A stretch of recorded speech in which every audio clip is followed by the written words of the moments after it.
I have been cutting up bok choy. Actually, I'll show you what bok choy looks like. This is what bok choy looks like, and it grows kind of like a celery would, like this. And what I do is I cut up the white part kind of on a diagonal. I do it for interest. The greens I roll up and I cut kind of like a large chiffonade. So like that. It's really wonderful in a kimchi. This is Napa cabbage, and I love this type of cabbage. But what you do have to do is I take it apart, leaf by leaf, and I rinse it. So that's what I'm going to do. And then when I'm done, I'll come back and show you how this is the Napa cabbage. And traditionally, each cabbage leaf is basically bathed in a red chili paste. But being German, I'm used to cutting cabbage thinly for one thing, but also I found that I can get more cabbage in a jar than when I chop it up. The one thing I do leave are these amazingly tender and wonderful small leaves that I just put into the jar and when I put my mixture on. So, and sometimes, and this is kind of interesting, this cabbage was starting to go to seed. And so this is kind of a little added bonus that I add into my kimchi. It just adds interest, and it tastes good. So, okay, this is how I do it. I'm going to take the bigger pieces. And again, I just take off the tougher parts. And get rid of that. And then stack it and cut it kind of like I do my sauerkraut in slices, like so. What I do with my kimchi, I have it on rice. I don't let it get too hot or anything like that, but I like it on rice. So the smaller pieces are just fine for me. So in the bowl, again, when I am done, I will come back and show you what I do with my cabbage that's all cut up. It's not completely small like I would do for sauerkraut, but it is smaller than traditional kimchi. Okay, so these are called daikon radishes. They taste similar to a regular radish, but I find them to be milder. So what I'm going to do with these is I'm simply going to peel them and slice them. Sometimes I make them round, sometimes I make them into matchsticks. It just kind of depends on what I feel like doing. So again, after I am done cleaning this up, I'll show you what it looks like. Usually I slice this. I decided, because I have a lot of ingredients, I decided to grate it. I also decided to add some grated carrot for color, and added nutrition and added flavor profile. The one thing I want to add is that I grate like this so that I get longer pieces of the daikon.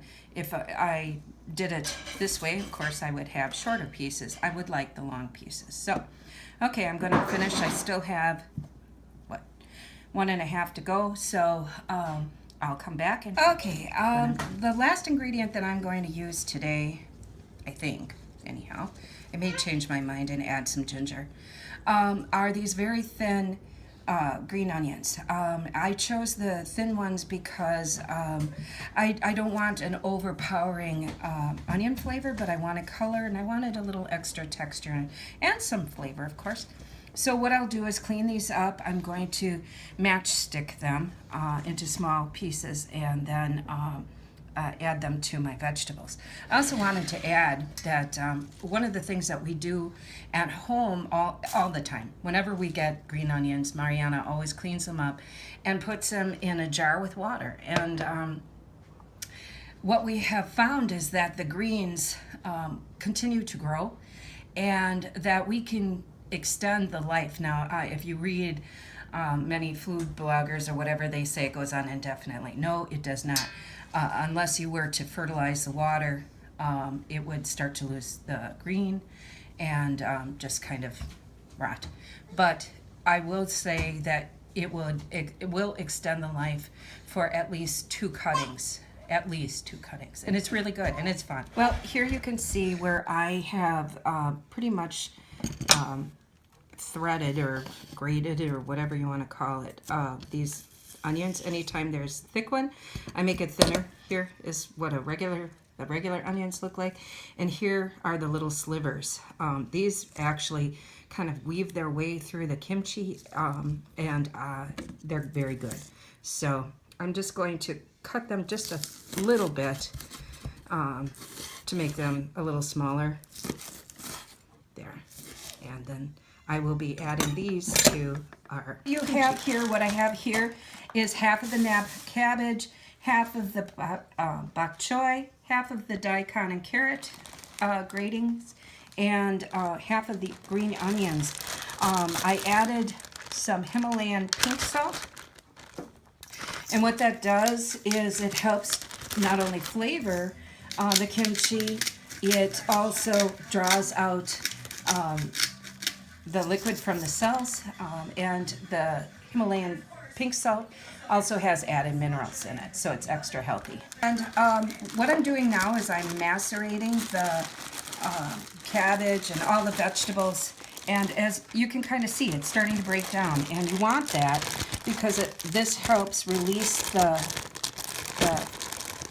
liquid from in the cells, and it helps make the kimchi juice. So I'm going to let this sit, and I'm going to process the other half, and then in about 30 minutes I'll show you what it hasn't been quite 30 minutes yet, but you can see where it's starting to sweat out the liquid from the greens. What I did do, I have no recipe, so if you ask me how much salt I add to it, I taste it. I don't like it overly salty, but it does have to be salty enough to act as a preservative. This time I also added some garlic powder because I like garlic, and I just do. So one of the things that sometimes happens with garlic, and I'm not so sure about the dried garlic, but I do know with fresh garlic, garlic oxidizes and turns blue. It's perfectly good to eat. It has nothing wrong with it other than it doesn't look white. It looks blue. So it's I'm not sure. I haven't made kimchi with garlic, powdered dry garlic before. So if it turns blue or purple, because the chili sauce is red and blue make purple, well, that'll make for some interesting kimchi. At this point, when I see water, I see water at the bottom of the bowl, then I know that it's about time to start mixing in my garlic sauce. I'm going to tell you that I have tried traditional Korean chili paste and did not like it. That is the traditional way to make it, and I probably suck as a Korean kimchi maker. I know that. However, I like this. It has some garlic in it already. It's flavored. It has some vinegar in it. The foodies group that I belong to that ferments food frown on this because it's not a purist thing. And it does have vinegar, and where did I see in the... It has potassium sorbate. Well, okay. I can just tell you that it ferments just fine. It's delicious, and it's a product that I am fine with eating. So if you don't like it, or if you don't want to use this kind of sauce, it's no big deal. You can just use the traditional Korean paste. And they also, for salt and flavoring, they also add fish sauce or dried shrimps, of which I don't do. I'm not sure I can do fermented shrimp yet. So anyhow, okay, so here it goes. This is the part where you're going to find out if you have any small owies on your hands, because, oh baby, you will feel it. So you just distribute it about half at a time. Mix it in. It smells like heaven. I love it. Mariana's going, whoa, Mom. But it is very, very good. Very, very, very, very good. Add in the other. I put in about a small jar of this. Again, this is a smaller jar. It has garlic in it. So that on top of a little bit of garlic powder that I added to it, I really think is going to add a lot of flavor. So, and then quite simply, and this is kind of messy, I realize that, but it is what it is. You take your jar and you start packing. Just like this.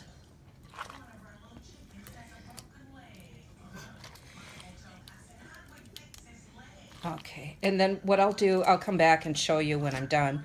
I do pour all of the liquid into it. The one really important thing that you have to remember is that all of the vegetables need to be submerged. And then after this, then I clean up the jar very, very well. The lid, the edges here. And I will say that this was a clean, dry jar. And when it's dry, it doesn't have bad things in it. So as long as it's clean, it's good. Does not have to be super sterile, whatever. Okay, and you can kind of see where when I push on this, I get juice. And that's what you want. You want to make sure that everything is submerged, and you can kind of tuck the vegetables under the shoulder of the jar. And then now I will make a bigger mess and pour in more juice. Okay, now important thing to remember, as this macerates some more and ferments, it will start to bubble, and you have to burp it at least twice a day. If you don't burp it, you will have a kimchi bomb and a mess all over your kitchen.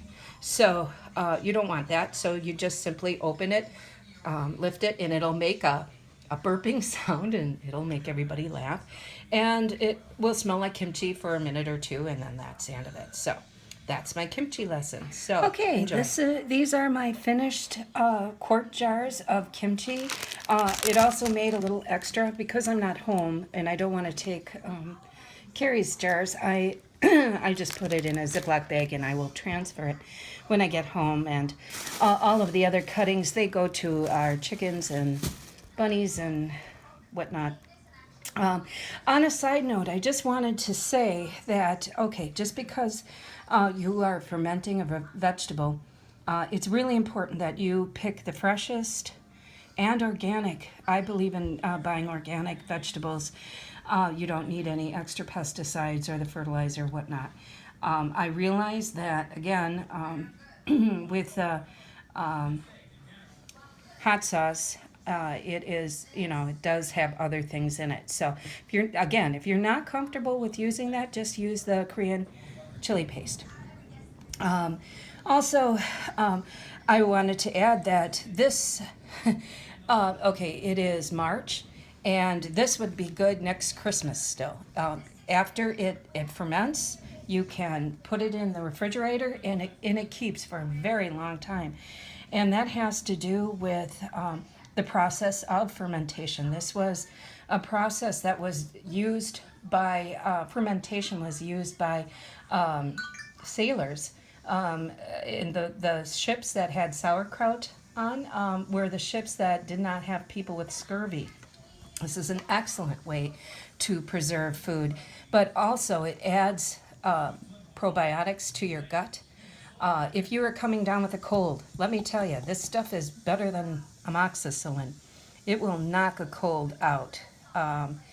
You just have to eat it a couple of times a day. The best way to eat it, in my humble opinion, is to serve it over hot buttered jasmine rice. That is my favorite way to eat it. And I kind of do it on the side. If you heat this, of course, you're going to lose the probiotic benefit. When you lay it on top of warm food, not piping hot food, but warm food, it's okay, especially if you eat it right away. So enjoy, and don't be afraid to have a whole quart of kimchi in your refrigerator because it will stay. So I love you. Take care. Bye-bye.